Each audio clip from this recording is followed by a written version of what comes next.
guys, welcome back to the channel. Oh my god, that looks really blue. Welcome back to the channel, everyone. Look who I have with me. It is the Slovenly Trulls, the podcast. They're very amazing D&D content creators who will do research and discussion, and I'm super excited. Hi, Hampon, welcome in. Um, and we have, as always, had technical issues today, but we are working through them. It is fine. Everything's fine. welcome, welcome, guys. How are you? Doing good. How are you? We are okay. We are okay. We are fine. This is great. Mm-hmm. So if you see me adjusting and moving things around, it's mostly because I wasn't able to do that before. So welcome to the channel. I'm so excited to have you guys here, and I'm so happy that you guys agreed to like come on and do all the things, especially with the different time zones and everything else. So, how have you been otherwise? Been really good, I think. Yeah. Cool. Surviving. Surviving, and we just recorded our newest episode for next month for Oh, once nice. we are on time and or Yay! And ahead of really schedule. early, really early, really early. Early is always better. Like it's like when that happens, you're like, what did I do that's different? Why is this different? So Yeah, I I'm know. so glad that's What happening. I do correct. Exactly. Like this is weird. What is? How did I get this organized? Exactly. Wait a minute. Exactly. So I wanted to ask you guys. You guys have a pretty successful podcast. I love listening to it. I kind of like lurking your stuff. Um, I follow you mostly on TikTok though, which is so much fun to watch. But what came first? TTRPG, like performing, the podcast, being players, streaming. What came first? Players. Players came first. Okay. We met actually technically through D&D. Okay. Yeah. So we had a mutual friend who she was in my campaign because I DM and she was in my campaign, and then we lost a player because it's D&D. That happens. Yes, of course. And then when that happened, she was also thinking of starting her own campaign. Our mutual friend was, and so she courted Lissa and said, "Hey, you want to play D&D?" And Lissa never played before, and so she sat in on one of the games that I was DMing, and then subsequently joined. What was it? You joined both campaigns in the span of a month and never played D&D before, and then that's kind of how we met. Yeah. It was a fast track to an obsession with D&D that started off, hey, you like fantasy, right? Into me playing twice a week every week. Wow. A few weeks later. Yeah. That's a lot for D&D because twice a week, every week, like Yeah. once a month feels a lot. And we've been going on ever since is the thing. Yeah. Like, We've been doing twice a week since 2018. mhm. 2018. Wow. And of course, like now a couple years on, like there I feel like are more scheduling because we started when we were all in school together. So I was in my grad program, Lissa was an undergrad, and we were like we were still stressed and had a big schedule because of school, but like you could at least, we were all in the same place. It was easy to meet up. And now it's all online, which makes it easy. But now that we're out of school and we have jobs and adult things to do, etc., like it still gets in the way for sure. But we pretty consistently play like at least twice a week, which is unheard of. I am jealous as all hell right now because like I've never heard twice a week. I have heard once a month, maybe, or like we'll talk once a month about doing it. Like, but twice a week is epic. That is like streamer level actual play. Like that's what that is. That's like that's really cool. Holy crap, I'm jealous as hell. So Dungeons and Dragons is a niche thing. It's TTRPGs in general is niche. But Dungeons and Dragons specifically is like you're niching down to like the big gun of the big gun. So why did you guys choose that as your social media outlet, and why podcast about it? Well, the way that this podcast was formed kind of is explained by our first episode. So we do explain that we essentially there's a bit of backstory that I did an assignment for university on Dungeons and Dragons. Okay. Because it just kind of fit the brief that I was given. I was supposed to find like a hidden community, and I was obsessed with D&D at this point. And I was like, there's nothing more hidden than a bunch of women and femmes playing D&D in a specific location, in a specific house, because this was in person at the point. And with a specific story that even if you tell someone else about, like, they don't understand what's going on, because it wasn't streamed, it wasn't podcasted, it wasn't recorded. Well, it was recorded for like personal purposes out towards the end, but like there was nothing, and it was very personal to just us. Right. So I made this project kind of looking into how we were playing D&D, and because we were all feminine presenting people, it sort of came to this idea of like, is this feminist D&D? What are these values and kind of ideas that we're playing with? And that sort of started this train of thoughts where we began looking at D&D more introspectively, and also as a way to kind of explore our femininity and feminism within ourselves as well. And then Twitter happened. Yeah. So I feel like that's just the beginning of so many, not only of our podcast, but also all future topics. That Exactly. And then Twitter happened. And then Twitter happened. So we saw a specific post that was a screenshot of two.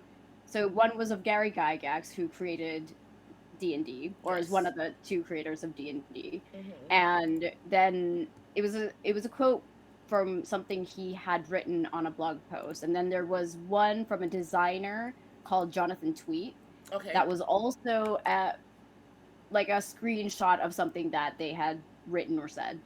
And Twitter, it was one of those viral things on TTRPG Twitter that people got really mad about. They specifically said something sexist. I can't remember what they said specifically. Oh, you want me to say? Yeah, Totally go for it. It's seared into my core memory. So the person who, put out these tweets, they were condemning them, it should be said. Like, they were posting them and saying, like, guys, what the heck is this? And the first one with Gary Gygax, it was him calling himself a biological determinist. Oh, okay. Because he is a self-described biological determinist. And we didn't know what that meant at the time, so we looked into it. It's not great. It is awful. It is essentialist nonsense. Homework, guys. Do your homework. Look up biological determinism. It's not great. And he basically also, he said that because it was his belief when he was typing this out that women didn't have the right brains to play D&D. That's essentially what he said.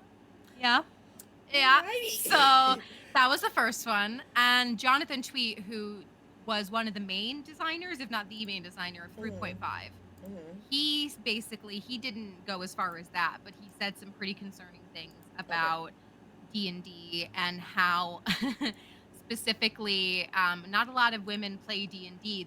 They're usually like LARPers, which is like not really D&D, and LARPing is like more feminine and you wear makeup and etc., which is first off, tell me you've never LARPed.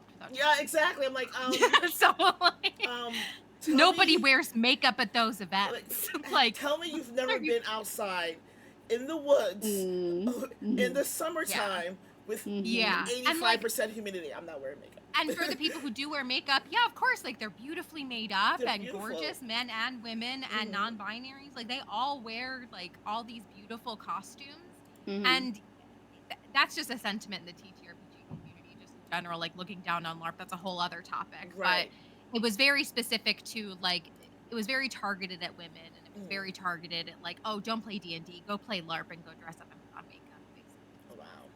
Wow. And those obviously fired us up, and we yelled at each other for multiple days. This was towards the beginning of lockdown in 2020. So we had nothing better to do but yell at each other. And then one of us, somewhere down the line, we still can't remember who it was. One of us said, we should like podcast or something, because I feel like we should talk about this. Right. Because after a while, our conversation wasn't just yelling at each other. It was like, Mm-hmm. well, actually, wait, why? Like, why did Gary Gygax say that he was a biological determinist? Why did Jonathan Tweet say these things? And it's Right. not excusing them in any way, but we were Mhm. looking And for explanations. yeah, as and to what why it is happened. biological determinism? Right. And Yeah. who are these people? Why are people getting this mad? What do they mean to the community? What do they mean to the game? And so us just coming out of having done university, we're looking into kind of doing this research for our own selves. And we were like, why can't we just present it to other people? Okay. Like, Okay. tell other people about this because this is wrong. Right. And then once one of us said we should do a podcast, and the other one was like, no, should we? Wait a minute. No, We shouldn't do that. But That's not our maybe. thing. And then a couple months later, we were like, we recorded our first episode, and then we started just doing. We started a podcast. We got the awesome. graphics, and then we figured out how to do a podcast. How to do it. Yeah, it's always the figuring out part. Like, we can figure this. This shouldn't be hard. This is not easy. You know. It's not. Listen, it is difficult, but Yeah. like boys do it, so like it can't be that hard. Yeah. Yeah. Look, I look along the lines of like, what is going on with my sound? Sorry, guys. I am doing multiple things. And this is to everyone. Lissa and Sade are being very gracious. With my technical difficulties. So I'm doing multiple things as we're having this chat because I am noticing that the sound doesn't want to sound. So I'm going to ask chat, if you hear an echo or something bizarre or weird or in and out, please let me know in chat. Yay. Okay. So yeah, I think we're good now. It sounds good, so I think we're good. Yeah, it makes sense, but so when you started the podcast, based off that one bit of information, what was the reception when people were like, this seems, I won't say controversial, but this seems like a big deal? Mixed. I think is a good yeah, I think mixed is a good way, because there are some people, because the internet is going to internet, right? You're going to find your people, and then you're also people who maybe don't agree with you and are not so nice about it. So I feel like it's, I don't want to say a healthy mix of both, because it's definitely not healthy. Right. Sometimes, but it's definitely both. We've met some of like the greatest, nicest, kindest people who share what we believe are our values of like, listen, D&D and TTRPGs in general just have an awful history of being just the worst to minority groups, just in general. Like, and we can't ignore that. And how we're choosing to deal with that is by criticizing, critiquing, giving feedback, learning from history, and then encouraging everybody to do better. And not yelling about it, and of course feeling your feelings, but turning those feelings into productivity, figuring out where that all came from, which TLDR, it's usually never D&D's fault. It's just the world is kind of crappy, and sometimes the wrong people are put in charge. And sharing those conversations, having open conversations possible on the internet, which is quite difficult to do. The internet is not built for nuance. We say this all the time. Yes, it's not. It really isn't. So we're trying our best, and we found amazing people out there who share this, who are willing to like critique, or at least willing to listen or support. And then you also find people who think we're awful and just feminazis. Feminazi, I haven't heard that. We've gotten that before. Really? I haven't heard that in forever. Okay. I know. Well, Twitter. Yeah, Twitter. It's Twitter. It's still Twitter. Usually, people know it's usually X doesn't exist. Twitter. It is Twitter. No, it's Twitter. It's Twitter. I've gotten it sometimes, not that specific phrase, but very similar sentiments of just like, oh, you just want to complain or whatever on TikTok. But it's fine. We're just trying to have conversations, and we're just trying to educate people. And it just is what it is. It comes with the territory. And also, we're both femme presenting. So being women femme presenting on the internet's not the easiest thing. It's not the most difficult. There are worse situations to be in. Right. Yeah. But yeah, it's I think mixed. Okay. Yeah. And Yeah. listen, what was your experience when you first started and your reception? Yeah, it was a bit being an outspoken, a self-proclaimed feminist on the internet is a wild ride. Mm-hmm. So you will get it's a 50-50 chance when people see you and see your content that it's either they understand what you're doing, Okay. or they are like, absolutely not. Like, Right. feminism is stupid, like, and like you are stupid, and so it's like Wow. it's like 50-50 basically Okay. with each person when it comes to kind of putting your content out there. So Mm-hmm. for me, for example, and I think Sade as well, it was a bit scary starting Mm-hmm. off when we were first trying to find like our core group of listeners, because as self-described feminists, it's very difficult on the internet to be taken seriously. Okay. So I think it did help that we cited our sources. Mm-hmm. We said that if we are wrong, you can message us and we will correct ourselves. And we did a lot of research and gave, again, the sources. You could look it up, Mm-hmm. and we tried to, and we do separate like our opinions from facts, or we try to. Okay.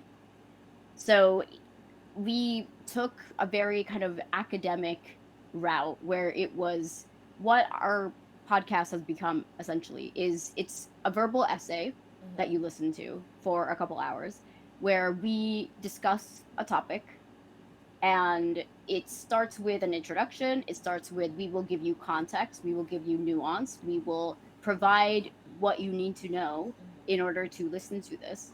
And it's something that we felt was kind of also missing from the discussions on Twitter, Okay. on social media, where it's very reactionary, but people don't actually look into it. People don't Mm-hmm. actually think about why this is happening, where this is coming from. So in our verbal essays, we kind of try to give it an all around look, saying, okay, if you don't agree with us, Right. but here's the evidence. Mm-hmm. Like, we present the evidence and we say, this is what we think this is why we think this happened. Right. But if you don't agree with us, that's like up to you. But we are presenting evidence, we're saying this is what's happening. Gotcha. And so it was a very safe approach, kind of doing it in an academic way, to presenting the information Mm-hmm. and citing your sources. So that kind of gave us a little bit of not to say a little bit of like support. Mm-hmm. So we weren't Mm-hmm. just being like stating our feminist opinions on the internet. Okay. So we have something to back us up. Gotcha. But Cover yeah, our it was bases. very it was very mixed. We've made some very great friendships on Mhm. social media and on the internet, but we've also gotten, when our posts go viral, it's like the amount of misogynistic comments and Mhm. sexist comments and just Yeah. attacks, and also being posted onto a website that is used and exists for doxing purposes. Really? Yeah, we found out about this after the fact, a couple months after it had happened. And when we checked, the website had been taken down, but Oh no. a notorious website used for doxing purposes, and a link to our website had been posted there. Oh my So god. yeah, so like being a feminist on the internet is no joke. That is scary. That is Yeah. okay. Wow. Okay. Well, um, wow. That just blew my mind a little bit. I didn't think we went that far. Um, so we talked about how Dungeons and Dragons is pretty niche, but um, have you guys branched out to other TTRPGs and um, how they were created and who they were created by, and how they compare to Dungeons and Dragons original creators and what they are now? So we haven't done like the deepest of deep dives on other TTRPGs yet, but we have looked at some of Pathfinder's content. Okay. We are good friends with Pete, who runs the Rise of the Rule Lords podcast. Is it's a Pathfinder podcast, and he reached out to us and he's like, "Hey, why don't we discuss some of Pathfinder's lore and see how it compares to D&D lore?" So we picked some monsters. We looked at the Drow literally right before it was announced that Drow were being taken out of Pathfinder. We looked at Pathfinder's version of Drow, and we discussed our thoughts and opinions with another guest and had a great, wonderful, very long discussion about all of it. And at least from a lore standpoint, we found that there were a lot of very similar issues, at least in the lore that was presented, but we didn't look at like the grander context. We didn't look at who wrote it. We looked at when it was written. So we looked at the years they were written. But other than that, we didn't do the deepest of deep dives. And it's not off the table that we'll like never do that. But it's just D&D takes up so much of our time, and we has an endless amount of content. That we just sometimes we're like, oh my god, I think we might be reaching the bottom, and then something else happens, and we're like, or we find something else, or somebody DMs us or messages us, and we're just like, oh nope, we are definitely not done. And I've personally been looking just at D&D recently. It's just a case study of TTRPG history, which I think it should be because it was the first ever TTRPG ever made. So a lot of the stuff that is problematic in D&D can be seen in other TTRPGs. And I've personally played a few others. I think I played I don't remember what the system was, but I played the Power Rangers RPG recently. I play occasionally in a GURPS campaign, and I've seen how interesting GURPS can get from a rulebook standpoint.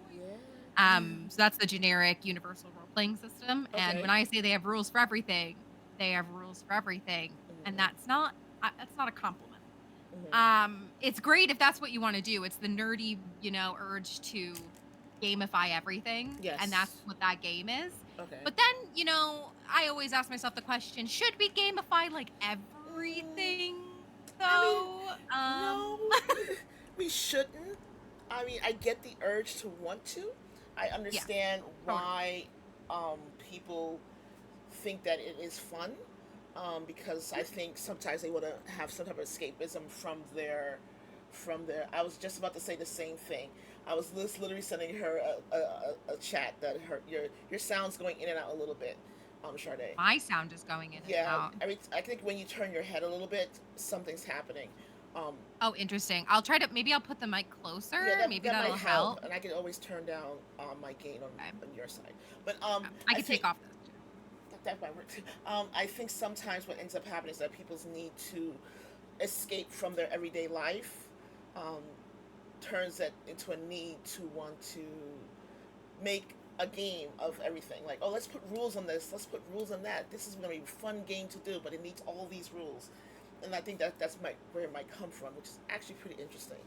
And we talk about it all the time. It's like it's the Gygaxian method. Like Gygax was notorious for having all of these like tables that you roll on in early D&D, and you could still see it today. It's like tables. Lisa, what was the really specific one you found? It was like smells in a dungeon. It got really specific. It was something along the lines of like, in a specific kind of dungeon, what kinds of smells could you run into? And it was like really or like, yeah, I can't remember what specifically it was, but it was like very specific, and I'm like, who needs this? Why do you need this? What is the purpose? What is the purpose of this that you would want to know the smell that exists in the dungeon of, like, is it musky? Is it sort of sweet? Where's the sweet smell coming from? Does that make you, like, as a DM, put in something to explain why it smells like that? Or like, if it was like, there was one also that was like small sensory effects of like, is there a small gust of wind happening if you, and like just random stuff like that, and I'm like, is that really necessary? Like when you have tables upon tables upon tables of like, but It's harmless though, and it's a great resource for DMs who maybe really struggle with descriptions, especially like off the cuff descriptions. That took me a while to get used to, and I still struggle with it sometimes.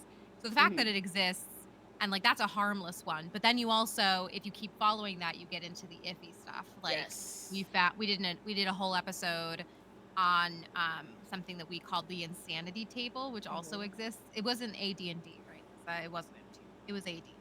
I think it was AD&D.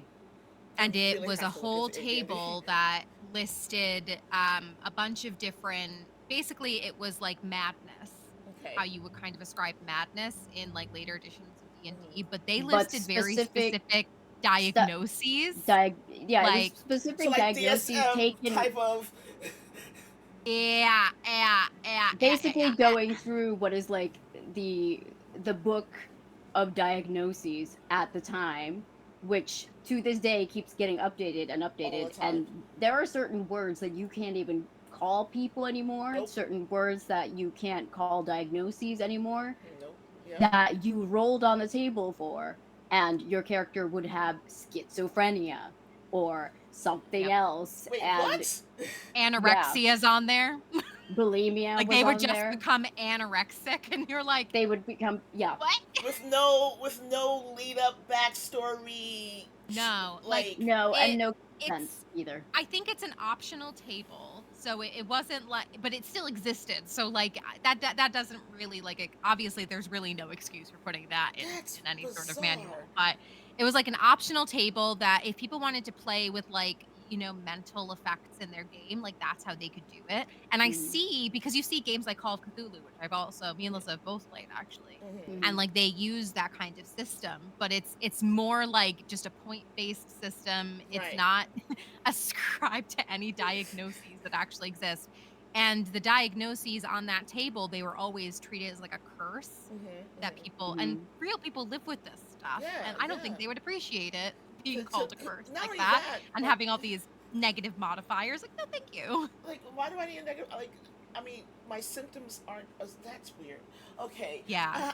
I didn't even know that existed. Now I have to go look into it. Now I have to go look into a whole this. episode on it. We got you if you just need like a 2-hour TLDR. Yeah, absolutely. I didn't realize that existed. That was a thing, because how do you quantify and qualify describing someone who is anorexic? There's a whole diagnosis and reason, and wow. Okay. Okay, well, it gets deep. We get real into the bowels. So you DM Charday, right? Yes. Alyssa, do you DM? So I've DM'd for my family. Okay. So I simplified D&D for my family. But I've been meaning to DM for the longest time. One day it will happen. But so yes, I have DM'd a couple times, but only for my family, not Only like friends or anyone else. Are there any plans? I know you guys are strictly a podcast that talks about D&D, but are there any plans to expand what you're doing in the social media universe into actual play or DMing for other games or something? So I do play in actual plays. Okay. I've sort of I starred in actually Hampod in Hampod's first actual play. That was my first a few years ago in like October or something.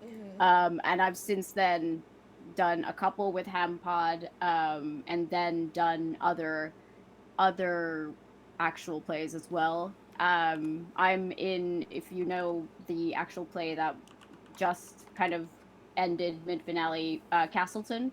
Yes. I'm in that. Yes. Yeah. Castleton is a big deal. I've been. Yes. Don't worry, I'm going to be asking you questions about Castleton. We're gonna get there. I had a great interview with Sphinx Akasha, who was also on Castleton, and it was such a great time. And like, I'm very interested in the story. It's a huge undertaking, and so big. It's so big, and it's brave and it's great. And I would love to find out what the hell's gonna happen at the end. But I think we're working on something. So, but continue. Yeah, so we've sort of done that, but in terms of yeah, I think we both tried to like play diversely into other TTRPGs, and um but yeah, in terms of like putting other kinds of like organizing anything kind of like streaming or actual plays or stuff like that. Sade doesn't really play actual plays, and I don't No. think she's interested in it either. Yeah. No, So it's just like I love consuming actual plays, and I mm, love and support Lissa doing as many as she wants within reason and not burning herself out Gotcha. like she did before. By signing up for too many don't things call and she was me super don't call me excited. out like this. I'm calling you out like this. Um but like I am absolutely in support of that, and like I will support anything like that she ever wants to do. But for me, I love doing the podcast and I love doing like the research elements of it, but I just kind of want to keep my playing D&D and me DMing private. I just kind of Gotcha. want to keep it that I just want that for me and my friends, Right. you know? And like that's just how I feel about it. But that doesn't mean that I won't support the crap out of wants to do. And I hope one day she'll even maybe DM for an actual play. I don't know. Yay. Maybe we'll see. I have to DM for friends first. That's yeah. But the problem with me is, so I got an idea for like a full blown campaign that I could like homebrew, and thinking twice on it, I thought that was a bad idea to start homebrewing something when I've never even properly DM'd. So I'm gonna Okay, hold start on. like No. start like a, start. I'm like, stopping pause, you. I'm interrupting pause. you. Pause. That's what I did. Listen, You it know, can but be done.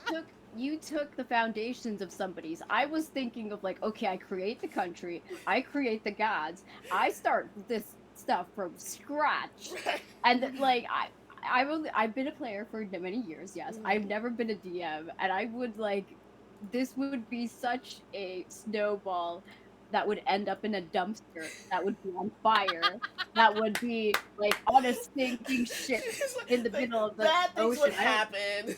Yeah. This would be like the biggest dumpster fire you've ever witnessed, where I would be going, "What the fuck did I just sign up myself?"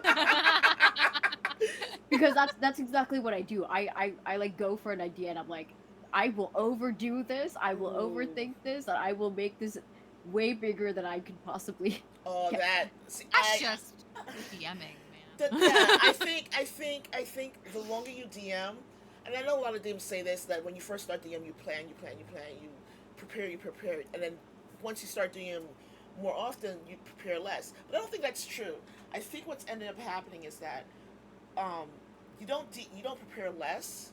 You just kind of like micromanage the story where you want the story to go. So now you're like, I need this to happen today. So we're gonna do this, and this. Like I already know in my head when I'm like preparing for a game what I want to focus on, and it becomes my focus. So I think you still prepare as much, just not in the way that you did when you first started. Yeah, and it's like DMs all have their own style too. Yes, So like yes. some DMs really love planning for hours and hours and hours every time, and that's just what works for them. And then some DMs are super just improv, and they don't plan at all, or they plan very very minimally. Yes. And that works for them too. Some are in the middle. Some love just doing stuff out of the source book. Some homebrew literally an entire world. That's what I did with my campaign. Yeah. My second one. My first one I did the Tal'Dorei campaign guide, but like the story was all mine. But Okay. the setting and stuff I borrowed from Critical Role because I was at the time working on my MFA, so my master's in creative writing, and I was already building an entire world for that because I focused on fantasy writing. Okay. So I was just like, I can't do two at once. Like that's too much. I mean, like you absolutely could, not. but you I probably could. I might have gone a little bit cuckoo with this. I might have just I'm gonna gone go off. crazy if I do this. I am already crazy. You don't need like more than that. But now, like being more confident as a DM, knowing how my players usually act in certain scenarios, what they like to see, what they don't like to see, that helps with so much. Right. And that helps me personally. Like, okay, what do I need to plan for? what do I not need to plan for, and then how much mental space do I need to dedicate in order to remember and remind myself every time that my players are always going to do something that I did not plan for. Oh, And it always happens. yes. It Yes. always happens. And Happens every single time. every time. And it's Yes. great because and especially like it's when things go super off the rails and you're all laughing and having a good time, like it's usually never bad, but there It's are never some bad. times where you kind of have to you have to step away. You're like, I need 5 minutes. I don't know what is happening. But like that's the Yeah. joy of D&D and Yeah. collaborative storytelling. Oh, How it I would goes. love for you guys to like have that channel where it's like Slovenly Trulls actual play. That'd be so cool. But I get it, totally get it. TTRPG is definitely growing. It's slowly gaining this like huge following here on Twitch, especially on TikTok. I've noticed it's like bumping up numbers quickly for a lot of people. Um, do you think that this slow, I won't even say growth, that this steady growth in popularity will change the way TTRPGs, TTRPGs are played and presented in the future or going forward? I hope so. And like with peace and love. God, Yeah, I hope so. it's like with peace and love. Oh, peace and love. God, I hope so. I don't know, Melissa, if you have a differing opinion, but In terms of my hope is that because D&D is very big right now, Yes. and is getting a lot of attention, is getting a lot of people playing, is going through a great time with Yeah. so Yeah. much stuff happening with Baldur's Gate, with the movie, and all of these new players coming in and wanting to play. I'm hoping that because D&D is not the be all end all of TTRPGs, I'm Right. hoping that it will kind of make people realize that there are other TTRPGs out there that, deserve this love, this attention, this obsession, and there are other ways and other mechanics that you can use to tell your stories that's Yeah. not just D&D. So I'm hoping that that will inspire sort of other people and people who have been playing D&D to maybe like branch out, and these new players to kind of branch out and realize that there's all of these ways to tell stories Yeah. that D&D doesn't even have the capability of doing. So like all these indie ones and all of these ones for small companies and big companies, and yeah, but also I think that like there's a big push for digitalizing D&D as well. Yeah. So I we're a bit of a pen and paper kind of girlies when we play D&D. So for us, it's a bit interesting to see like people are starting to use VTTs, people are starting to use like AI and like 3D software, and you're like moving your character or around on a board and stuff like that. Yeah. I So have mixed feelings whether or about it. not you like it, yeah, same. yeah, whether or not you like it, I feel like it's coming. It's already here. We also have mixed feelings about it. But it's coming, and it's going to be what the new people coming into D&D are going to Right. be playing Right. most likely. So it's So inevitable. yeah, it's kind of inevitable. We can be like the old people going like, back in my day, we used to do the math by hand, When I used to and play like you had to D&D. count what was on your D20, and then you had to add that score. Like, you don't even know And what like a you modifier is. exactly. You know, I get it. I get it. Like, look, I play around with like the VTTs and like the 3D stuff. I think that's cool. But when it comes to actually playing at a actual table where I'm sitting down with people, not virtually, um, the only thing I like in front of me is my digital character sheet. But other than that, it's pen and paper, writing notes and looking at a map and like move over. I gotta see what's going. Like, like, Yeah. yeah, I rather that. That's how I love to play. Had a great time yesterday, guys. If you're in here, I had a great time yesterday. So, but yeah, how do you think it's going to change the way people are doing their podcasts and social media, especially people who are doing not just D&D but TTRPGs? Because um, what I notice I'm finding is that people who have podcasts or um, streams like this, they are trying to be controversial in D&D in order to bring in an audience.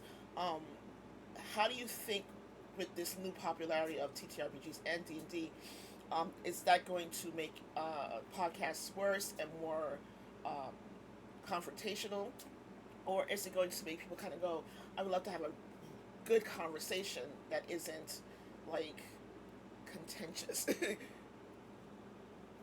God, I am hoping for the second one, I but would hope for yeah. the realist in me, like, the internet is in real life sometimes, you Yes, know? yes. Like, I feel like a lot of the arguments that are made online sometimes, this is not a sweeping statement, this is me generalizing, and generalizing, there's always caveats. But online, I feel like people posting things just to get a reaction on people, and I'm guilty of this too, Hmm. because like engagement helps. Yes, it Like does. It does. engagement helps grow numbers. It helps us find the people who actually want to listen to us. Like rage bait works, and I do it occasionally. I try not to rage bait specifically, but I'll like use Twitter and TikTok memes and like try to engage people that way. But if Hmm. anybody ever presses me on it, I'm more than willing to have like a healthy conversation about it. But if you come at like people with just this vitriol, like nothing Yes. is going to really be solved. And I have a hope that if you ever take these like conversations and stuff Mm. offline, or you have like a podcast format or something where you can like have a discussion about it, I would hope that those feelings, while still, present, wouldn't be Mm. as vitriolic, because it's so easy to hide behind a username, Yeah. and it's so easy to just rage bait people for clicks or views or whatever it is just to get it. But running a podcast or an actual play is a lot of work. So Yeah. I don't know how many people who are, you know, doing that a lot of the time, like who are rage baiting or who are having these controversial opinions. I don't know how many of them would do that at the consistency that you would need to do it in order to produce content that reflects your values, like Okay. an actual play or a podcast or a discussion based, like whatever. It's one thing to just tweet and tweet and tweet and tweet, opinion, opinion, controversy, controversy. And Right. it's another thing to make like full fledged content out of it. So hopefully that'll weed out some people. But that's my hope. I don't know if that's actually going to happen. I hope that's what happens, but Right. I don't know. We'll see. I mean, we'll hopefully, Lisa. I well, with so many people, yeah, getting into D&D and TTRPGs, I feel like there's going to be a lot of content that you can consume Right. in the industry. Just because more people find that, oh my god, this is amazing, like just like I did, and then 2 months later they're in 2 campaigns. Yeah. And they've like sold their soul to Asmodeus because like this is all I can do, this is all I think about. Now I'm gonna start writing all about my character and like start creating my character on multiple takes because this is all I think about. Hmm. So I feel like it's going to end up creating more content. Okay. But yeah, it does require having an actual play, having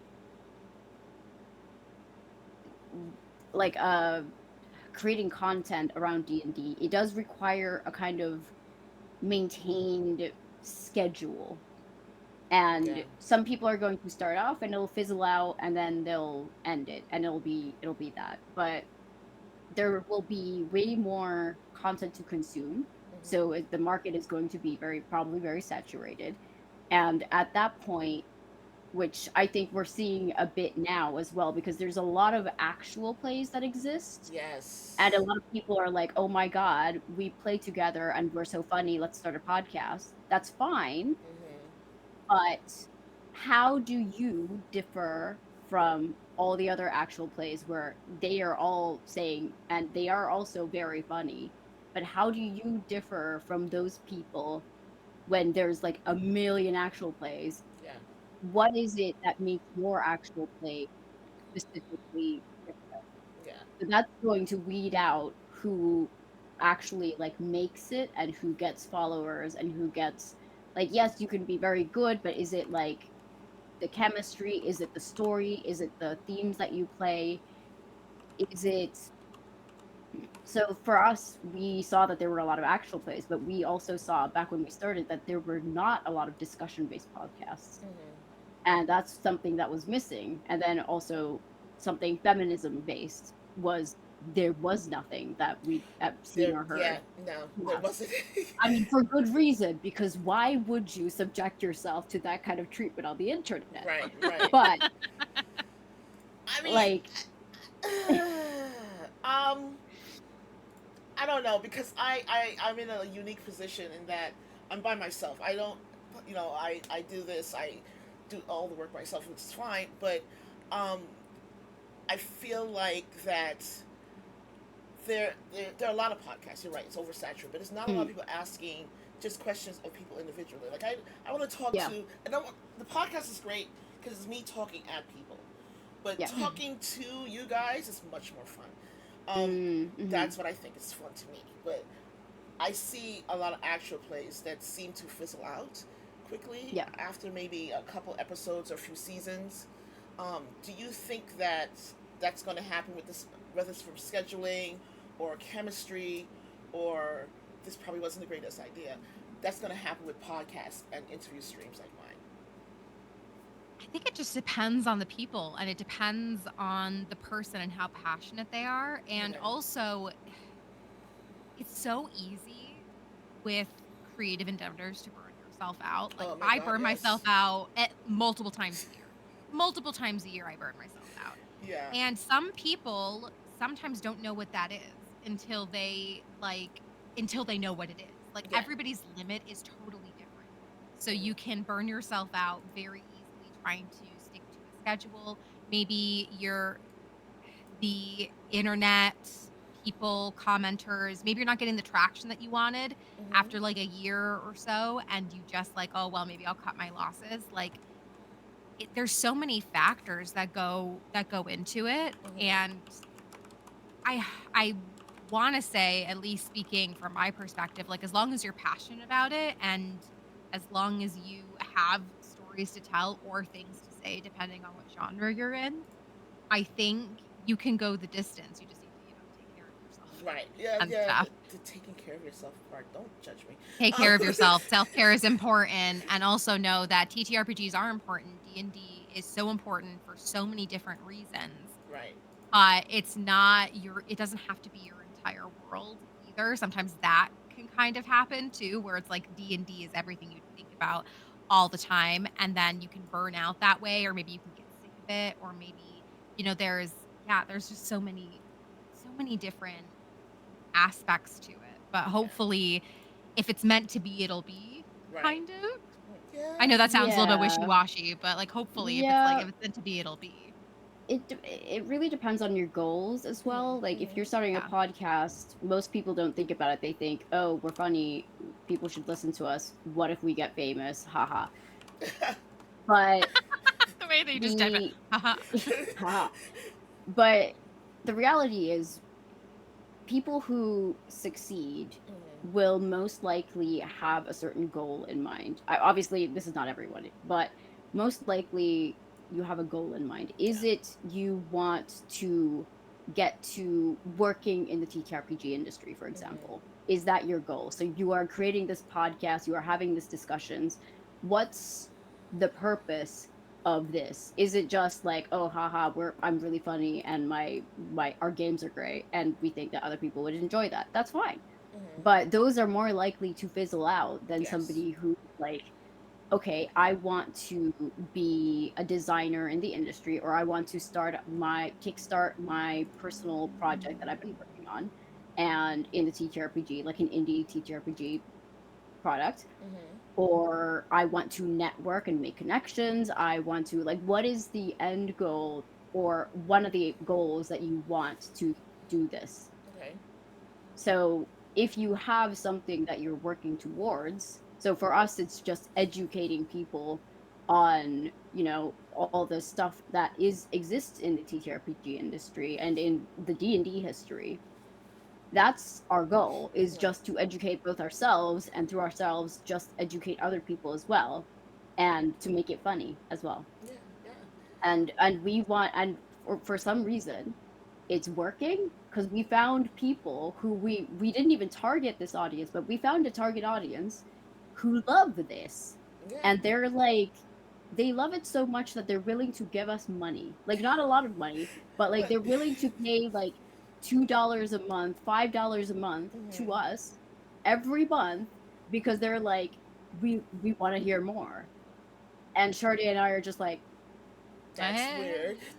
That's weird. That's suspicious. That's suspicious. Like, we know we believe in our cause, and we believe that talking about feminism and D&D, which is the niche that we found very early, and I think we are smart women. Like, let's give ourselves that. Like, we were very smart about it, but also we were really lucky in that we found that when we did. And then we found people who either like, oh, I've been looking for this, or I'm so glad that you're putting like a voice to this, or whatever. And it's so heartwarming. And that's kind of also what keeps you going in a sense too, because sometimes it can get really disheartening being any sort of, I don't want to call what we do activism, but it kind of in a little sense is like being like little activists for like positive change in female and femme presenting representation in D&D, and hopefully, all other TTRPGs. And that kind of drive also helps a lot. Yes. And knowing that this work is important, and having people having that validation of saying, no, it is important, like keep doing it. It helps through the bad days when our posts go a little bit out of our hands, and maybe, not so good faith people find you. It's just like, no, but what we are doing is important. Yeah. Fine. And other podcasts and other actual plays, you absolutely do not have to be an activist. You don't need to have like this specific message. You can just have fun, create stories, do whatever you want. In fact, I would say that this is very hard, and you should probably not subject yourself to this kind of. Only do this if you have thick skin and you really want to question why you are doing this. Like, this is not easy. It's not the easiest thing. I'm a Cancer. Like, listen, it can be a lot. So. Oh my gosh. Which brings me to my next question then. What obstacles or issues have you encountered or endured when you first started, and what are the obstacles now that you see going forward? I guess we can start off with an easy one. Is your sound quality is not going to be perfect when you start off. Like, and your tech issues are going to be massive. Oh my god. When you start off. For sure. But it's all about like pushing through that. And hopefully people who are listening understand. We all know that when you start a new podcast, the audio is not going to be perfect. It's going to be crap. It's going to be crap, but it is going to improve. Like, I don't know. Yeah, like what is this software? What do you mean I have to put like black squares on my wall? That doesn't sound healthy. Like, why? Why would you be doing why that? Why would I put moldly looking things on my wall? Yeah, like, exactly. Why would I be buying a microphone when I could just talk on like to my computer? Your camera microphone, like that's what I first thought. I was like, that sounds awful. Oh my god. But now I gotta have a regular microphone. But what about you, Sade? And you get better over time. So if anybody is listening to this live or the VOD or whatever, like, don't worry about being perfect at the beginning. You will get better. And now it's mostly, I feel like, at the beginning, I had no idea the rabbit hole we were going to go down. I had zero clue. We saw these tweets and we're like, that's problematic and gross. And we're like, we weren't even sure like how long this podcast would go on for. Like, surely there's not that much stuff to talk about it. But like I said before, it just kind of keeps coming and coming and coming and coming. Yes. So the obstacle now is just figuring out new ways to talk about the same problems that have been occurring for a long time, because it is almost always patriarchy, capitalism. Yeah. Oh my Like, gosh. that's just the BBEG. It's the patriarchy and capitalism, and sometimes Ronald Reagan. But Yes. also, I'm half joking. I don't even think I've really named drop Reagan that much on the podcast, because I know if I No, did, Melissa would really kill me. held back on that one. Yeah, that's just more for these interviews. I'll badmouth Reagan. He's dead. Good riddance. Okay. It's fine. Like, I'm thanks for sure. screwing everything up. I'm sure we're not hurting his feelings. I'm sure we're not hurting his feelings, but yeah, any hoozle. Like, it's these big overarching issues. There are only so many different ways that you can kind of navigate that, and you know, we thankfully keep finding ways to keep it interesting and find topics that we find interesting, and find new ways to present the same, not necessarily the same information, but like kind of go back and be like, listen, we all know this is patriarchy and capitalism. But yeah, finding new ways to format that's engaging for the audience, and also building up our own knowledge of not only like the issues that we speak about, but also we also need to find references, because we're very aware. We're two cis white women. Like, we should not be leading conversations on racism. We can say, hey, this is racist, but we cannot lead the conversation on that. So it's also being active consumers ourselves, finding content creators, finding actual play people who are designers in the industry, people who are academics in the industry, and they letting their work speak for that, and like leading people like, hey, if you want to learn more about this really terrible thing, go here, and keeping ourselves educated. And it's not like, these aren't like obstacles that cannot be overcome. It's just a lot of work, and you have to be willing to put in that work. And this is our hyperfixation. So like, I'm willing to do it. Like, until I get bored, and until it maybe runs its course, but it's what you gotta do. I get it. So, I want to talk about my favorite thing to talk about, that my chat knows and my community knows, that I went to Gen Con, had a great time, talked to some really cool people there at Hasbro and WotC, but I'm still gonna go be critical. Anyway, so yeah, please. WotC, which is at the coast, has misstepped a lot over the years. From when they went from 3.5 to 4E and freaked everybody out, because they were trying to be a quote MMORPG, which I don't believe, because I think 4E is cool. From when they I will defend 4E till I die. Yes. Like, I've never. Here's the thing, though. I haven't played it yet. I want to. I haven't played it mechanically. But when we look into the lore of 4E, genuinely, it's the best lore D&D has ever done. Like, it is. I will defend that edition with my dying breath. Like, the way they write it, the way that they present it, the like lore that they added. I am so with you. Like, I just gotta say that. You just made my day. You made my day. Oh, my day is so much better now. Thank you. Thank you. Of course. Anytime you need somebody to rally up and ramp up 4E, just ping me. I will do it. I tell people, DMs specifically, you need to look into 4E. Look at the stat blocks. Look at the lore. You will get so much more information. Everything that was watered down in 5e, like the giant stat block, irritates the crap out of me. If you go to the giant stat block in 4E, it is chef's kiss. I love it. But I'm going to get into a whole other thing, and we're not going to do that right now. But they have misstepped along the way. Their couple of their recent ones has been redesigning their D&D marketplace by taking the a la carte system out, changing the balance of some of their spell list and spell share stuff, changing the road rules, dunking on the ranger. Justice for rangers. Yes, they have hurt rangers like horribly.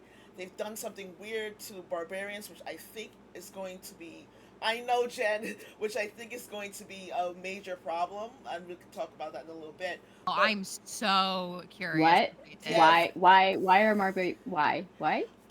so, okay, so I'll get back to this question. So, with barbarians, okay, I'm gonna pull this out because we were reading Please PHB give us yesterday, receipts. and Give I us got an early everything. release, and Oh yeah, my god. I got the That's early release. amazing. So jealous. Yeah, Oh my god.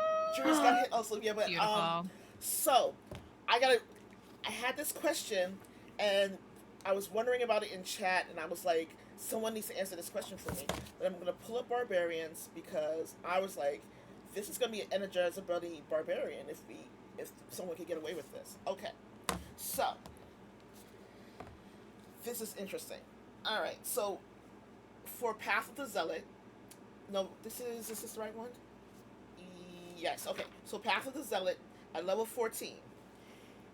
When you activate your rage, you can assume the form of Divine Warrior. Okay, this form lasts for about a minute until you drop to 0 points.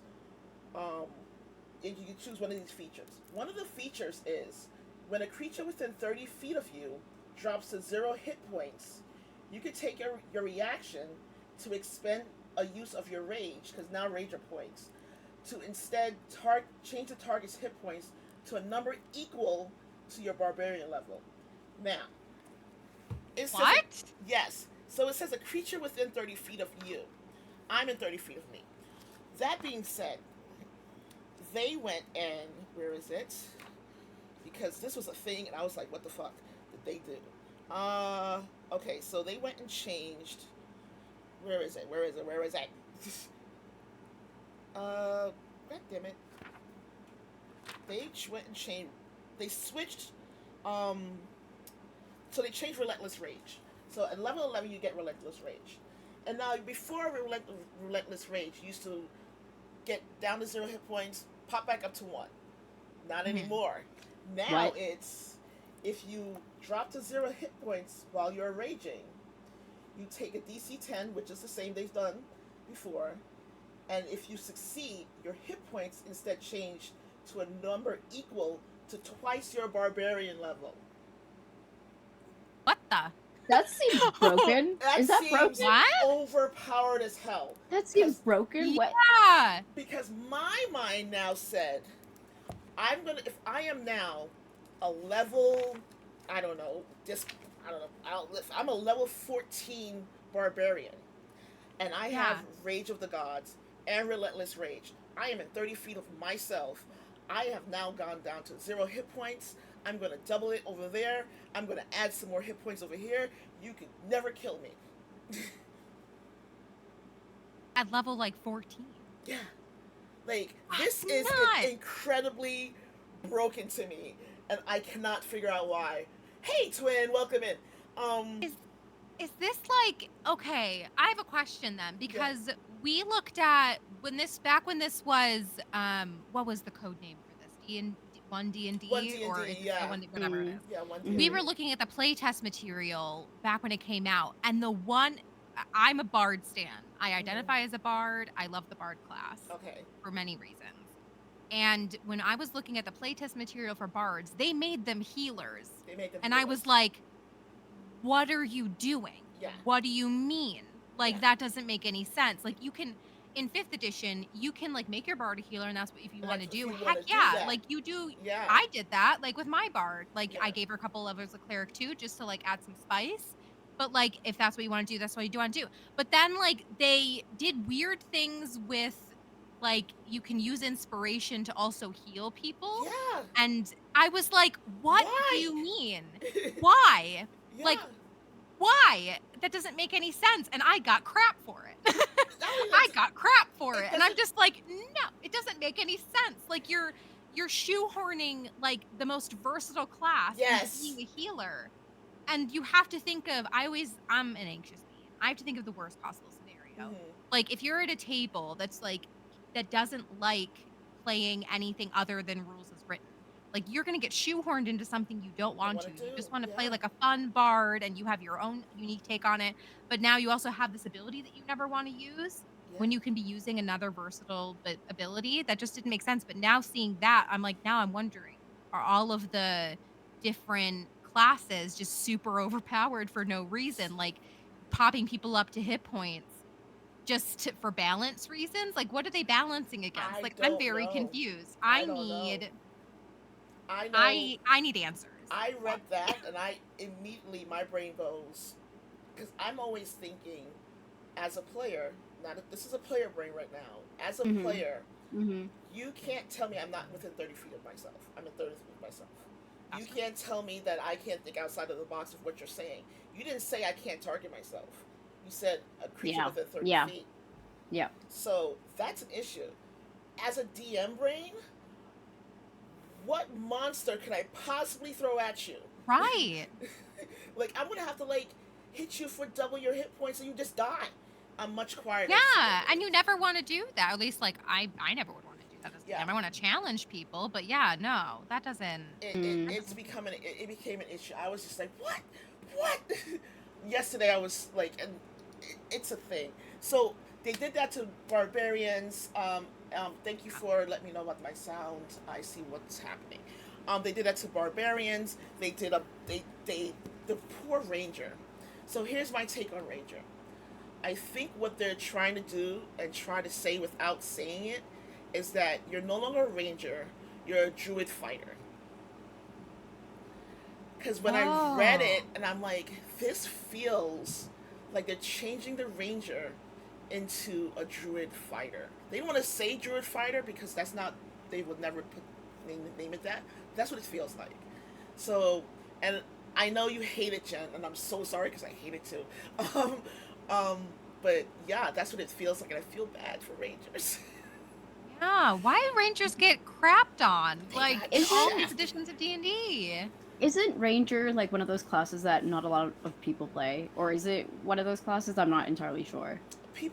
Not a lot of people play it, but the people who do play it, um, they like specific subclasses, Mm-hmm. and they they tend to only want to play that, and I get that. Mm.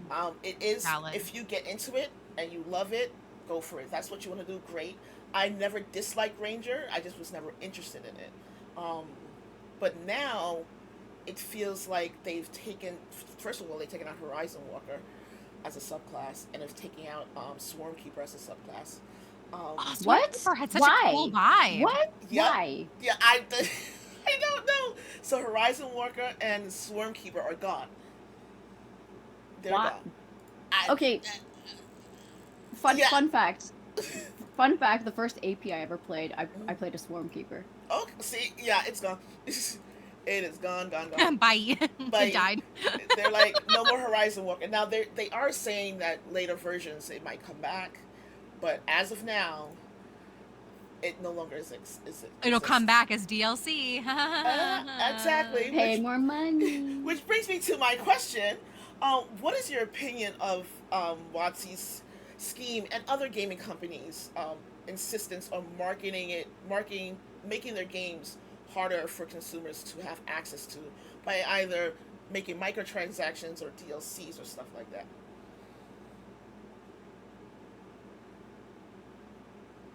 Go ahead, Lissa. You look like you have something. I also have something to say, but I feel like I went on a rant about bards. So. Uh, what do I feel about it? I mean, obviously, there's a whole. We hate capitalism for a reason. Mm-hmm, It's difficult to support microtransactions and DLCs and kind of paywalls because yeah. it's a question of accessibility. Right.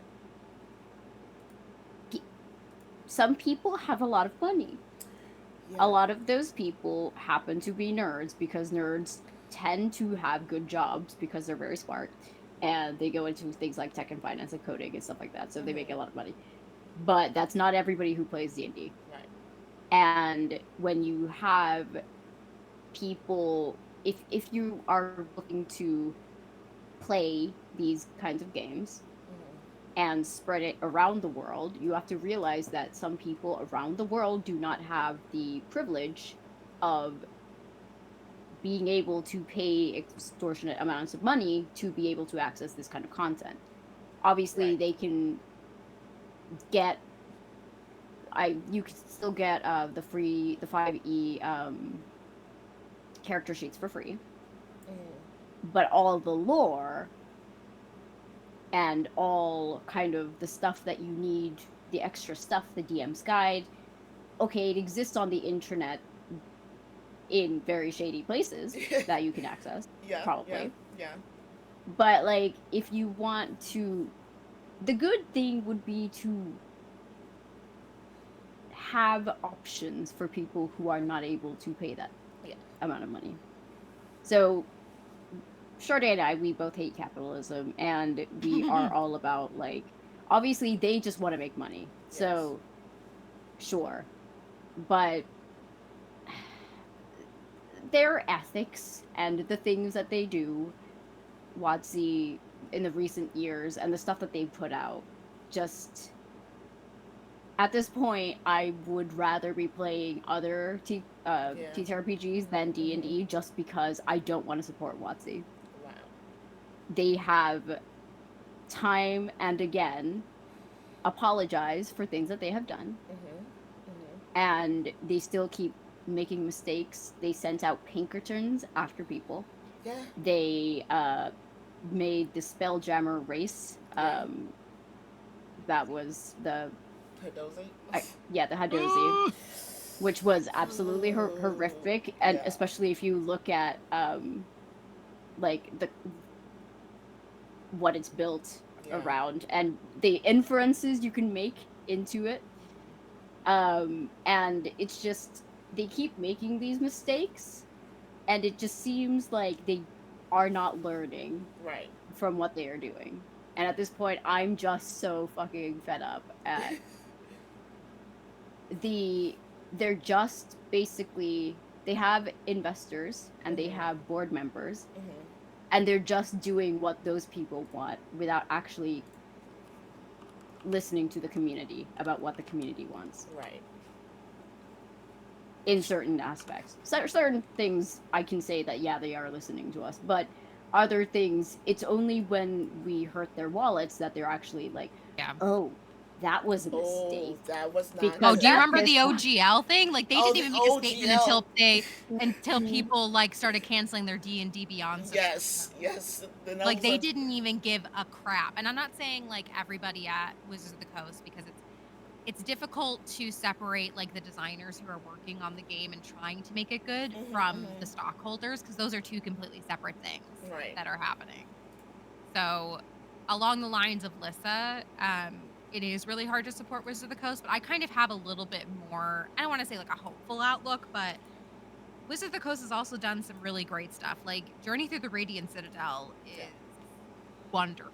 Yes. And what they're doing with what I've seen of the player's handbook and new book art, making orcs like this like cute little family in a western desert, and like representing like different aspects of what you could do to a notoriously like very problematic like species that are within D&D and TTRPGs in general. Like, they're making great steps forward, but they're also making a bunch of mistakes. So when I go about it, and like, I want to support the things they're doing correctly, and I don't want to support the things that they're not doing correctly, because like it or not, they are the biggest TTRPG company out there. Right. And that's not going to change anytime soon. So might as well just continue supporting like their rights and tearing them to pieces when they do something wrong, and hitting them where it counts in their wallet. Right. And like, I don't think I've bought a D&D book in years, because mostly I homebrew. That's one part. But also, they, like Lissa said, they're not listening to what the people want. I've been campaigning for a lore book for years. 5th edition doesn't have lore in their books. It's bare minimum. Bare bones, bare minimum, just... They promised us in 2020 that they were going to fix the drow. They didn't. Never did. They never did. All I want is a drow book. Yeah. Or Menzo Baranzan, nothing. And I don't give, I'm sorry, I don't give two shits about Drizzt. All the stuff to him, that can stay, that's fine. I want the other stuff, like the overarching stuff. Sorry, but you were gonna say. I love that Wizards of the Coast, um, they 5e specifically, if you read the monster book, the monster manual, the original monster book for 5e, it says all this lovely lore about what fire giants and storm giants and how they're different and all these things. Then you get to the stat block, club, strike. Yeah. You're like, what? And it's like even when they do include stuff like that, like you don't see it in their mechanics at all, and you're just like, guys, you were so close to something. It was like running into the wall and like slamming your head into it and go like, what did I do wrong? Like, ow! Like that's what it was. That's exactly what it was. Like, ow! Why did I hit my head? Yeah, and also on the topic of like DLCs, I mean, I think TTRPGs, not just D&D, you could do any TTRPG, Pathfinder, Cortex, whatever.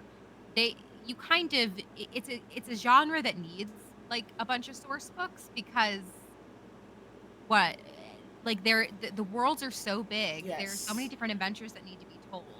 So I don't even necessarily disagree with that business model.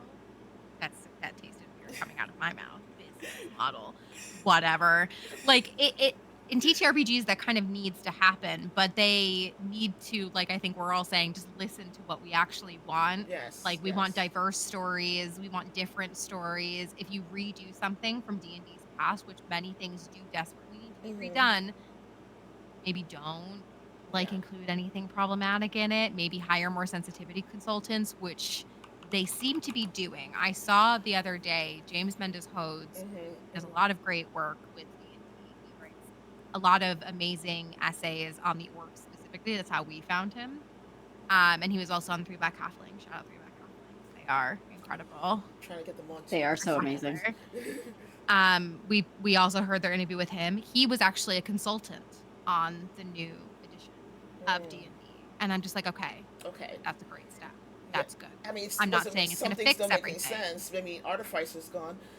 So Artificer's gone? Yeah, they took that no longer is a class. It's gone. There's LC class. It has been removed. I know it has been removed from the new PHB. It no longer exists in the new PHB. What is it going to be? Additional content you have to pay for? I don't know. Probably. They just took it out. Maybe it might be if the next edition of this PHB comes out, whenever it comes out. It's such a beloved class too, so it doesn't really make sense. Like I know Artificers weren't included in 5th edition, so I understand that, but it's such a beloved class at this point. So why wouldn't you put it in the player's handbook? I think I know. The idea I have that I think where they may have been going is that it is a difficult class if you are a new D&D player. It is one of those classes that if you are brand new as a D&D player, please, for the love of God, I'm looking at the camera. If you are a new D&D player, do not pick Artifice. Don't do it, because you will drive yourself absolutely bonkers. There's a lot of mechanics. There's a lot of things to deal with. There's a lot of things to learn, and it's not new player friendly. So I think that when the next edition or the addition to this or however they're going to do it comes out, it might pop back up. But as a advanced D&D-esque type of thing. That's my opinion. I don't know if that's true or not. I have no idea. Unless I become CEO. You know what? Honestly, that's such an interesting way to think about a new source book for D&D, having it marketed as hey, here's a book for people who are advanced players, because that's what AD&D was originally supposed to be back in the day. Hey, this is the edition for people who really like what we produced before. Here's the advanced version for those of you who've been playing for a while and want more of a challenge. But D&D notoriously in 5th edition, WotC doesn't really make high-tier adventures because they say that that's not what people want, and I'm I disagree. I'd be are you guys listening to your, I don't understand what you mean. Are you listening? I feel like you're not listening. I think they're listening to what sells well, and I think the bottom line is not a lot of campaigns go for a long time, and people don't play high-level campaigns very often, so they don't sell as well. Doesn't mean they're not beloved, doesn't mean they're not wanted, but going back to that stakeholders versus designer thing, I feel like the stakeholders see, books like this don't sell very well, so don't produce these. Right. I mean, that makes sense. Capitalism. and also capitalism. A lot of it comes down to how can we like maximize our bank and then maximize our stock options, and I get that, um, but I think that they're missing the point in where if you do the thing that makes the most sense, people are going to buy the thing. They're going to be like, that makes sense. I want to see where this is going, and don't just assume that, well, no one plays past level 12. No one plays past level 14. And don't make that assumption that, oh, they're never going to use it because no one plays past it. You don't know. You never know until you actually do. Like the generalization. Yeah, it's such a generalization. Right? Like you can't generalize anything. You can't generalize people, players, consumers. I don't care what like these people at the top, these business bros, gender neutral, at the top are saying. Like you can't, when you start like assigning numbers to people, that's where you lose me. Yes, yeah. Like that's where you lose me. Like I'm just like, you can't turn people into numbers. People are nuanced, people are different, and that's a beautiful thing. And when you start like mathematizing, is that a word? I mean, it could be. Now it is. Now it is. Now. When you start mathematizing people, it sounds like a spell actually. When you start mathematizing people, that's when you get crappy things because you just do the general audience thing, and not everybody's in general audience. And when you try to please everyone, you please no one. Exactly. And then you end up with people who are like, why'd you take out our like, and then why is there an Energizer Bunny Barbarian now?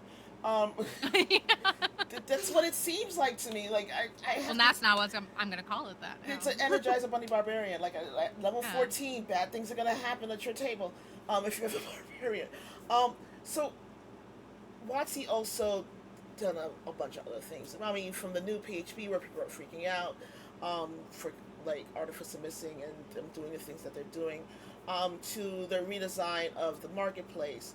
If you were in charge, over there, what would you do in their place? Where would you have taken it instead?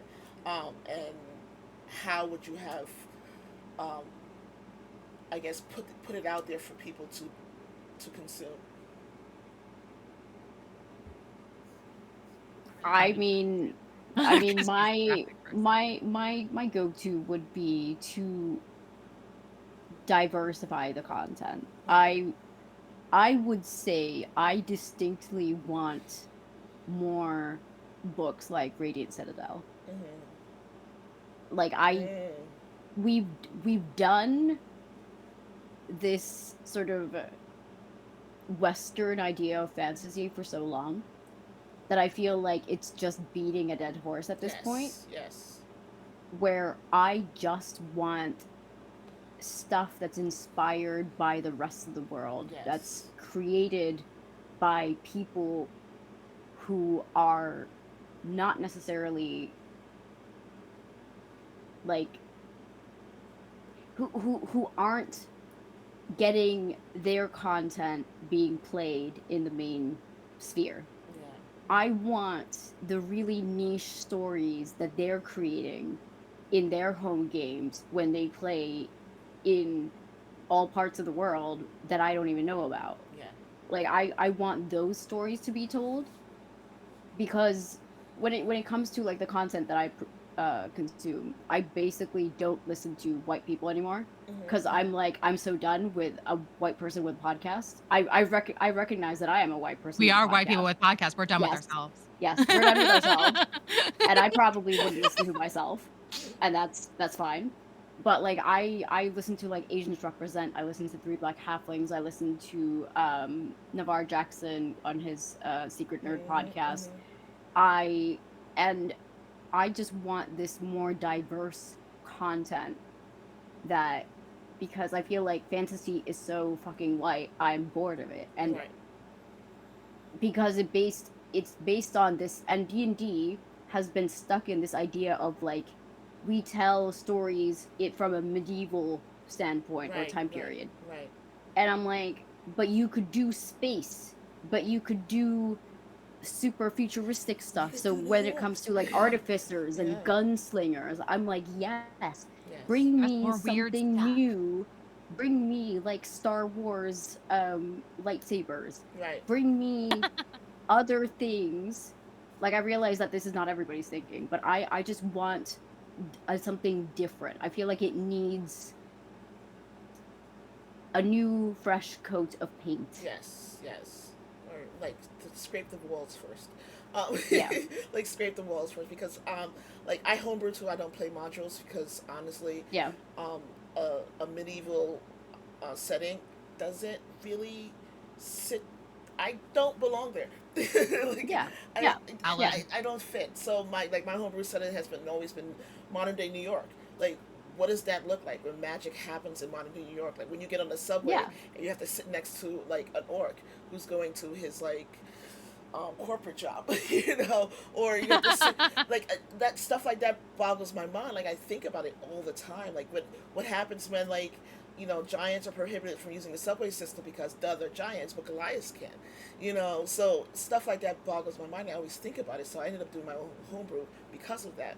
But if you were in charge, Sade, um, what would you like to see and what would you like to do to make WotC go in the direction that they should be going as opposed to what's happening Oh now? man.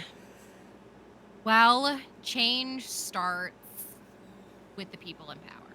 Mm-hmm. So I remember three black halflings. I keep name dropping them today, but they deserve to be all the name drops. They did an interview with, I don't remember who it was at WotC, but during the OGL thing, they got an interview with a higher up at Wizards of the Coast, Mm-hmm. and they were talking about the Hadozi stuff, but also the main topic was the OGL, but they did bring up like the Hadozi stuff, as they should. Yes, yeah, Because yeah. it happened like right before that. And they asked, like, how does this happen? Yes. And his answer was kind of what you would expect. It's that they just didn't have the structure in place Yes. I heard that. in I order heard to it. prevent it. Yeah, I heard that interview and I was just like, that's a cop out. It's a great interview. It's a great Listen info. to It it, was watch still a it cop if you out. haven't. Yeah. And then he also said something that was very interesting. Mm-hmm. I thought it was almost self-reflective, it wasn't. Yeah. And it's just like, we need less people like me at the top of Wizards of the Coast. And I'm like, great, amazing. So then quit. step down. Yeah. I said Great, amazing. I said leave. exactly the same thing. I was listening to it. I was like, okay, so step down. So leave. Get Name a your woman successor. there, get a Yeah. person of color there, get somebody who is not a straight white cis man. And like the two people, it's I think him and this one other, I'm not saying these are bad people by Mhm. any means, Mhm. but like the two main people who've been talking about the new D&D edition are just white people. They're white men. Just get a woman in there, Well, get like a Cynthia person of Williams color was in there, there. but then I think she's gone now, isn't she? Is she? I think Oh, Cynthia God. Williams is gone now. I think it's now oh God, what Yeah, is his so name?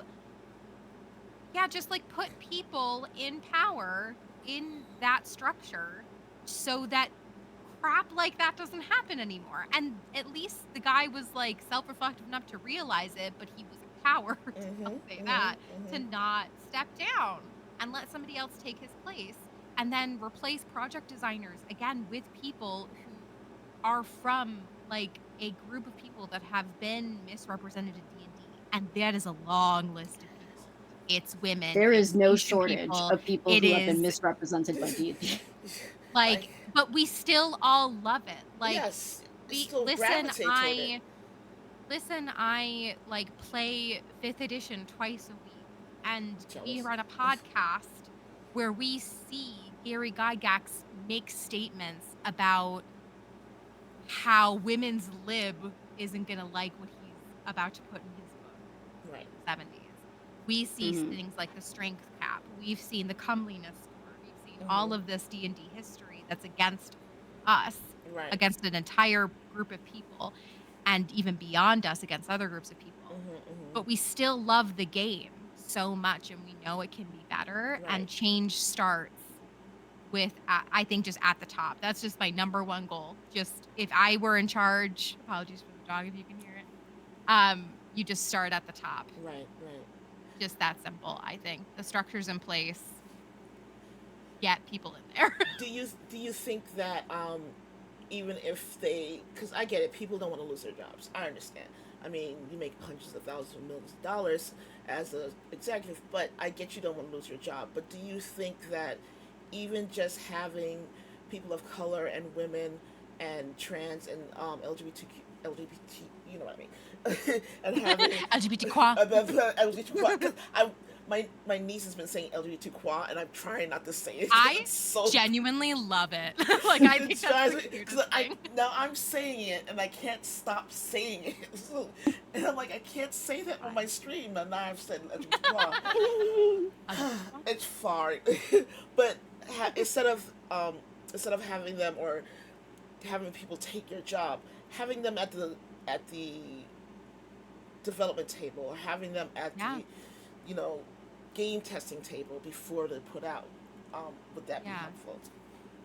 Yeah, having just representation at every level. Like I think it's very important to have diverse initiatives in decision making positions specifically. Yes. And that's the goal. Yeah.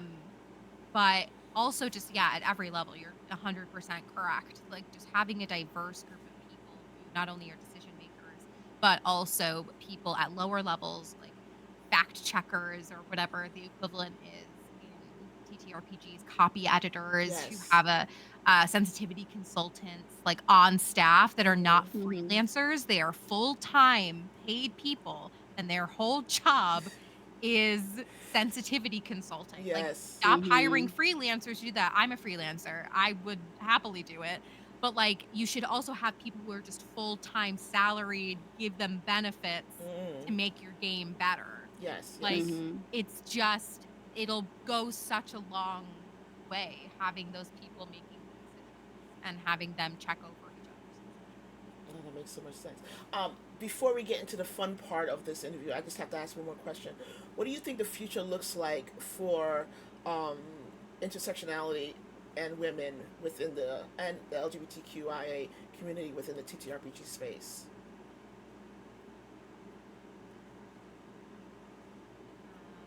I think the future it's really hard to see, but there's light there.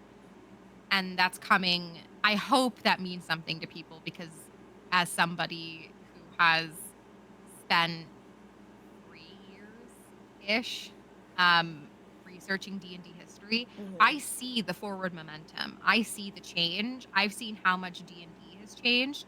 And because D&D has changed, other TTRPGs have changed. Right. And just the entire industry has changed. Not only following their lead, but also in rebellion for what they've done. And I think the future is so bright because of that. Because when you see where we started and then where we are, it's not perfect. Like, nothing's going to be perfect. Change doesn't happen overnight.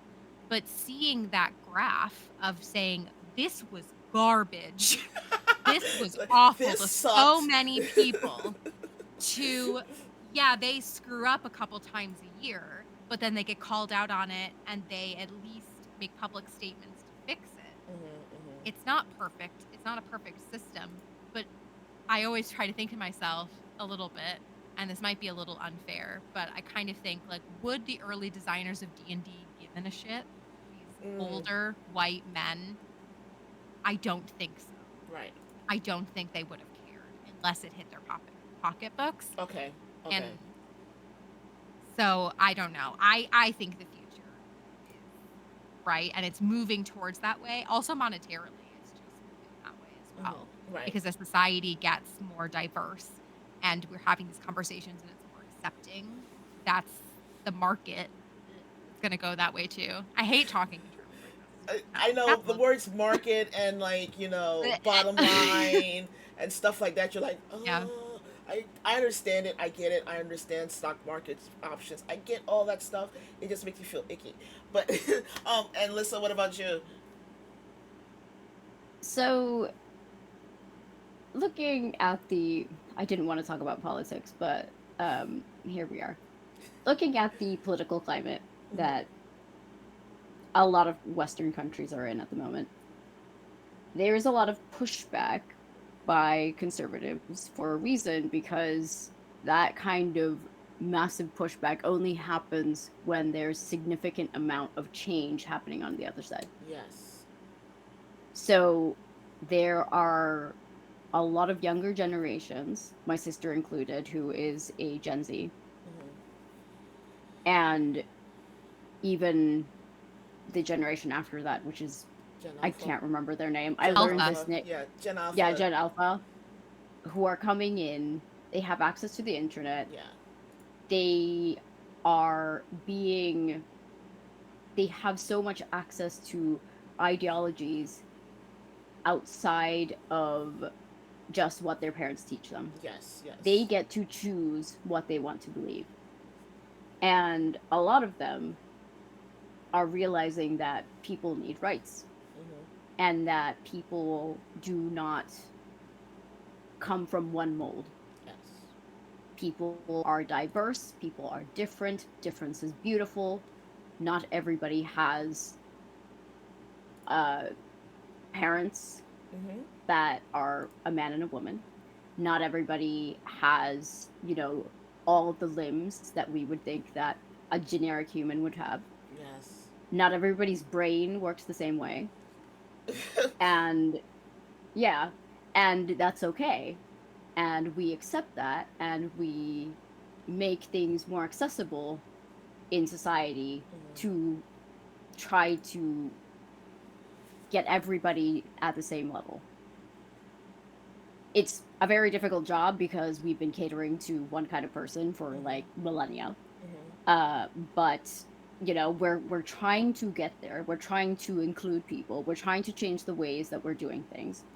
And I think that goes along with TTRPGs. I think that TTRPGs are seeing that even from an economic standpoint, it would be so fucking dumb to just be like, well, we don't want these people playing our game, so let's put out misogynistic, sexist, racist content, because people will not play that. Right.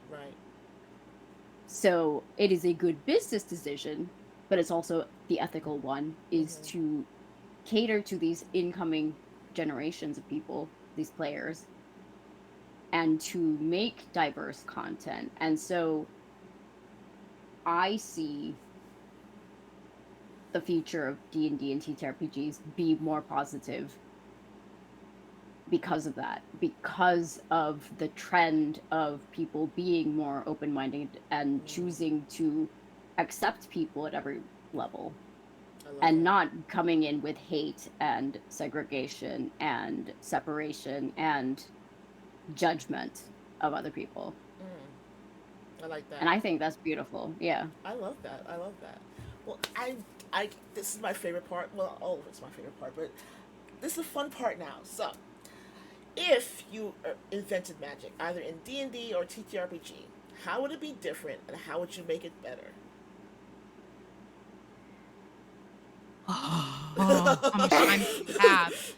Listen, okay, It's like, ooh, this is gonna be good. Oh man, listen, you just scratched my itch.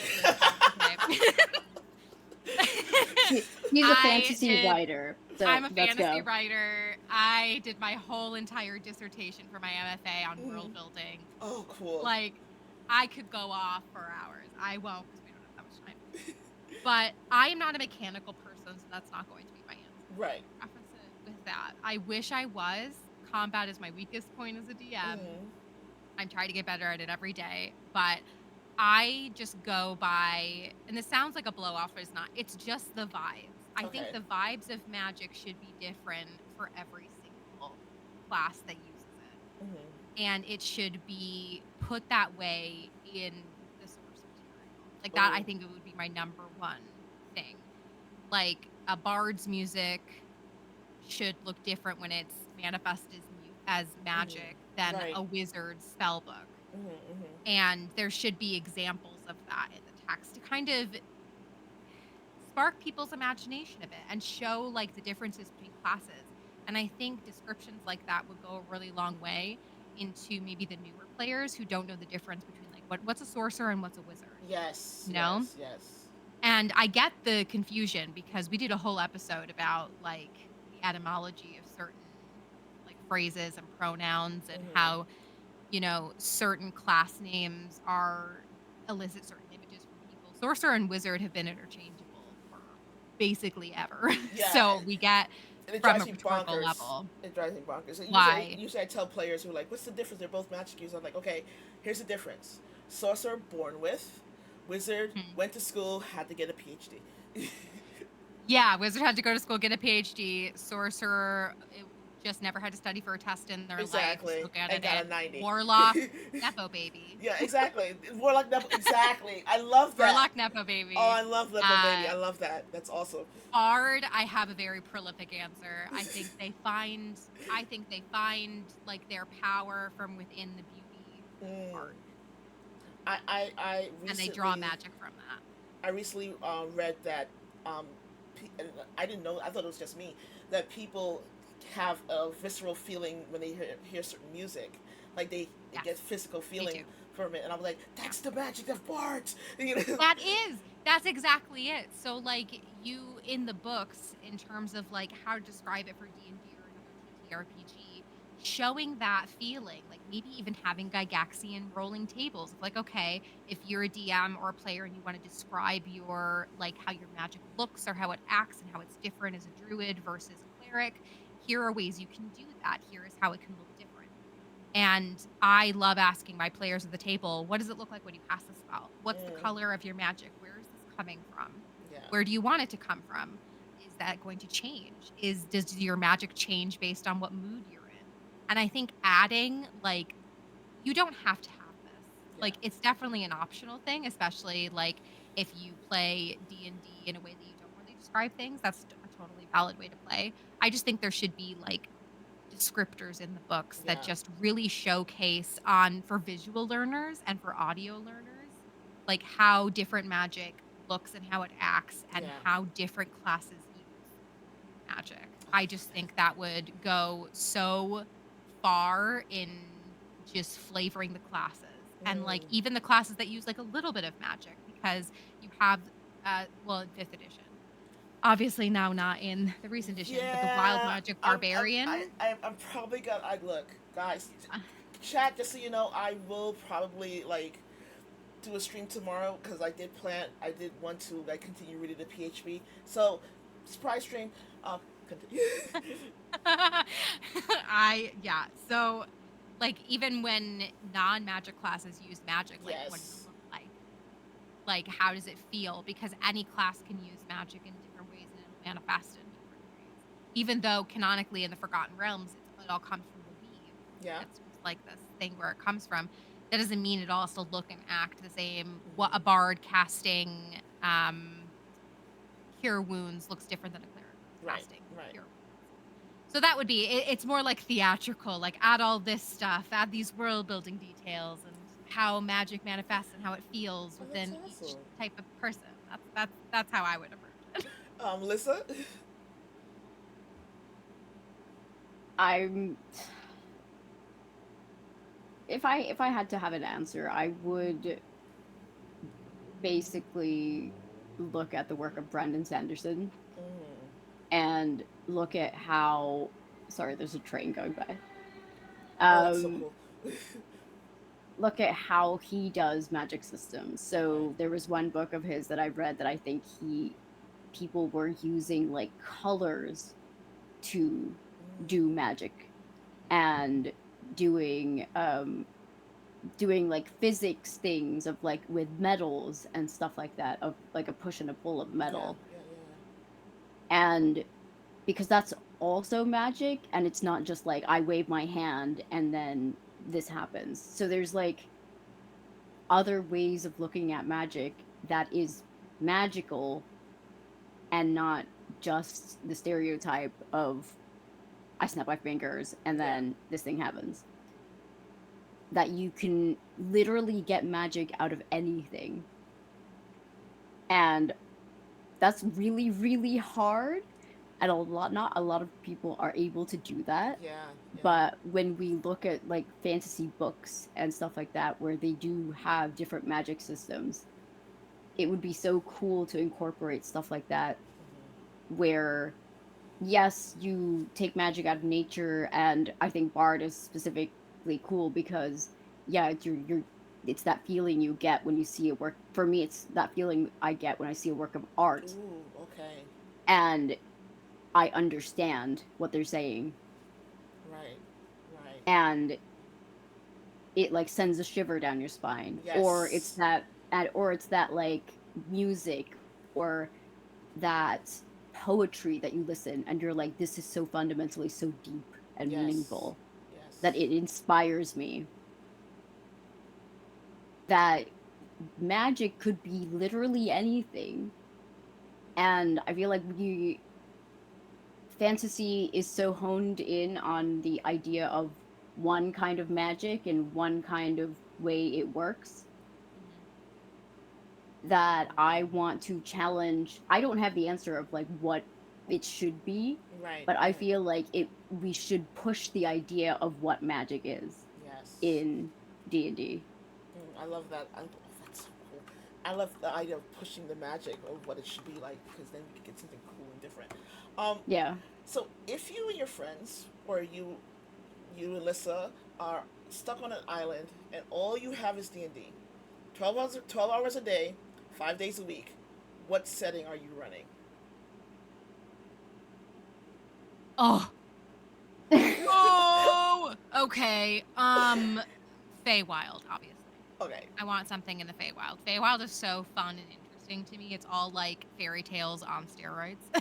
Like, I love everything about it.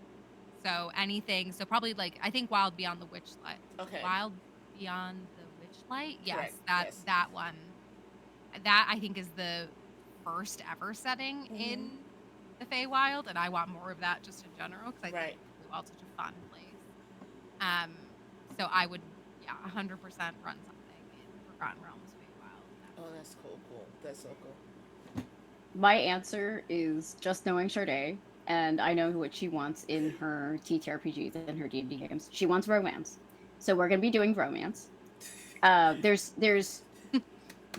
a plot, Mm-hmm. there's some combat, and there's things that happen, but there is romantic side plot and or slash half of the plot is romance, and it's playing it out and it's having deep discussions and people ending up together. And Mm-hmm. then looking at what I want vampires. So it's Ooh. romance and vampires, and that's all it is. It's just gonna be a world of probably darkness because that's my aesthetic, and that's Right. also Sade's. And it's probably set in Edinburgh because that's Sade's thing, with like gothic stuff, and then Mm-hmm. Mm-hmm. vampires, and then just a plot of romance. Oh, that's so cool. I love that. I love that. Well, now you have to run that for me. I don't make the rules. It's like now this has to happen. So there you go. Mini collectors or dice collectors? Nice. Dice. Dice. Oh, here, actually, I have them. I have them in a bag. Oh, whoa. That is cool. I love that. I love that. I have them everywhere. This isn't even all of them. I have mini bags for my characters Yeah, for same the thing, aesthetics. yeah. Like, I have DM dice. I have collect player human. dice. I have like dice that Yep. can't use those dice for playing. That's only for DMing. Those dice are for like when I'm playing a certain character. Like Yes. you know, like I'm weird. I've retired dice because like there's this one set of dice that I just associate with the bard that I retired a couple years ago because it just fits. I used it all the time for her, and it was a gift from my DM, and it just has so many memories. And I'm like, I can never Yeah. use these dice again. Yeah. Like yeah. these are her dice. Like if I ever use this for anything else, like it would feel like wrong to Like, do that. This is just where we are. I'm sorry to say it. This is just where we are. So, what advice would you give someone that would like to emulate what you're doing in the social media space?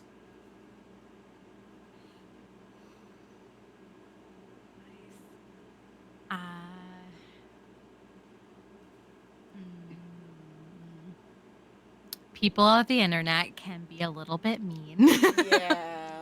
And misunderstand what you're doing, but as long as you have a good heart and you believe in the message that you want and the change that you want to see, because ours, like we said, like we want to educate people, we want to see that we want to be the change you want to see in the Right, world type right. of things. So coming at it from that perspective, if you find a topic that you really love and you're passionate about and you have this cause that you want to see done, just let that lead the way and your audience will find you. You'll find your people. You'll find your support system. Yeah. And just let that be your like guiding star. I love that. Alyssa? Yeah, it's do something with intention, but do it wisely so you don't have to go back and regret what you've done and fix things. So I feel like if possible, um find people because find people in the industry who are doing the same thing that you want to do and get help from them would be something that I wish we'd done. Same. Yeah, Yeah. because Same. Like, going into it from zero to whatever this yeah. is so difficult and you don't have to do it alone. Yeah. So I would just say find people who are doing the same thing because there's strength in numbers and Yeah. don't make the mistakes that they did and learn from them and like that kind of advice I wish we had. Because yeah, people just make doing content creation and podcasting and everything so much better. And specifically people who are doing the same kind of thing and they understand where you're coming from as well. So yeah, Yeah. I that would be my answer. I love that because I wish I had done that myself. I kind of still Yeah. do. I'm starting to get to like, okay, just ask. Like the Yeah. worst that anyone can say to you is no. It's Yeah. okay. Yeah. Exactly. Yeah. And like I'm starting to like, okay, it's not that big of a deal. It's okay. So it's always been my opinion that people who stream or do podcasts or do any type of thing in social media space are pretty much their own um, and undiscovered producers, director, actor, Mm-hmm. technical Mm-hmm. advisor, Mm-hmm. camera person. There, all these things encompass into one person. Where do you see yourselves in these roles um, now, and how do you plan, if at all, expanding on them in the future?